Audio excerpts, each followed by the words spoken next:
Welcome to the Defense and Aerospace Report. I'm Vago Muradian in Norfolk, Virginia, where we are covering the NATO Allied Command Transformations Chiefs of Transformation Conference 2016. And we're honored to have with us Gina Loften, who is the Chief Innovation Officer at IBM, a company that knows a little bit about innovation.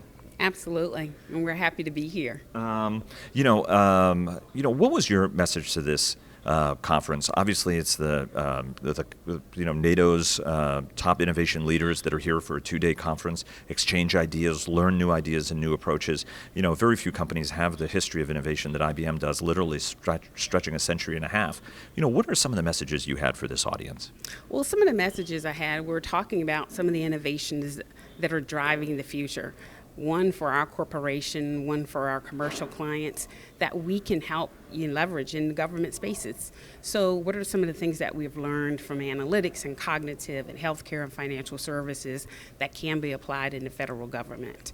And encourage them to work with us on those things, to manage risks, to understand threats that might be evolving, and how do we apply those technologies and capabilities that help them think through what are the next level courses of actions, how do we inform our commanders and the decision makers more effectively in making those tough decisions that defense leaders have to make. What are some of the keys to innovation from your standpoint, right? I mean, you started in the innovation side of the business, then you went outside, and then you came back to head the innovation side of the business, and it's 13 centers that are under your control? Yes, it's 12 centers around the world. 12 centers around the world. Yeah. So, not a lot of really great activity going on there. I'm joking. But what are some of the keys to innovation that you guys have, as a company that's always managed to stay in the forefront and every X number of years managed to reinvent itself in terms of, what you guys do as a core? Yeah.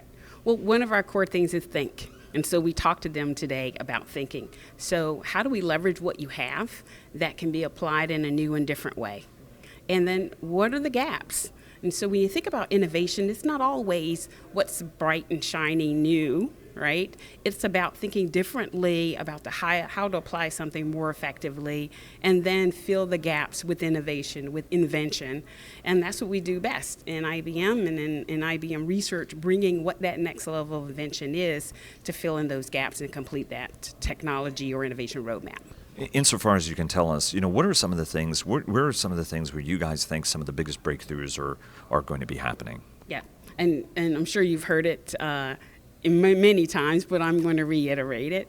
Analytics, cognitive, and cloud, right? So those key things, and we talked to the leaders today about that. How do you apply analytics on your structured data? How do you apply cognitive on your unstructured data? How do you create federated systems so you can be interconnected, so you can connect with leaders around the world, development teams, research teams, operators around the world in a collected cloud environment. And so, putting those three technologies together are very powerful in solving a lot of problems. Let me ask you one more thing about risk. I mean, obviously, risk management is a challenge for everybody. Everybody in there is making that calculation of, look, this may be new, this may be innovative, but the tried and true trusted thing, I'm probably not going to get in trouble if I stick with that. Everybody talks about failing fast, but the thing is the Pentagon has 535 board of directors who have a tendency of beating the daylights out of them every time that something does fail. What are some of the keys to risk management when you're in an innovative cycle and you're going to, even though IBM's a giant company, resources are precious and you guys are trying to do a lot and obviously return, there are those pesky shareholder people also you have to keep happy. What are the keys to managing and thinking through risk? And one of the keys is really thinking through how do we have first of a kinds or rapid prototypes so that we can learn before we deploy, right? So in failing fast, we're certainly not talking about failing in an operational environment. You're talking about learning from invention, learning from testing, learning from trying to discover the next best thing. And what do I learn from that? Where are some nuggets that are going to proceed, or there's some things that's going to say, hey, we shouldn't do that, right? And we learned a lot from that. Let's move forward. So in the context of failing fast, it's certainly in a context of a research and a test environment or a development environment. And certainly what are those keys that do work that we're going to help rapidly deploy into a production or into a product or solution. And when you're looking for resources in that environment, what are the kind of thinking that you're doing as you map out, how you divide up your resources from that standpoint, right? Like how are you deciding like, how much the outlier gets that could be a big payoff thing, or what is sort of the more operational relevant? Here are the 3 itches I have to scratch, and I have to spend my money there. Right.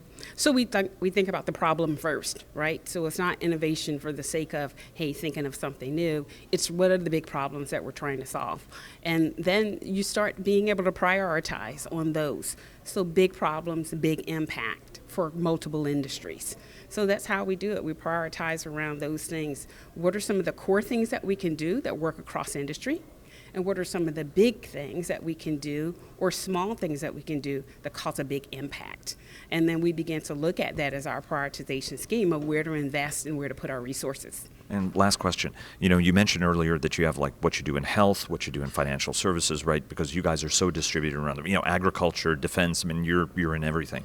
What are some of the lessons how are you sharing those lessons internally? Because you find often in the Pentagon, people have brilliant ideas. You travel around the country. Just as a reporter, you become the vehicle of telling people, they're doing things differently over there. And guys get notepads out and they're like, really? How are they doing it there? How are you sharing lessons? And how are you putting things together from finance, health, defense, putting them together to solve problems elsewhere? Yeah.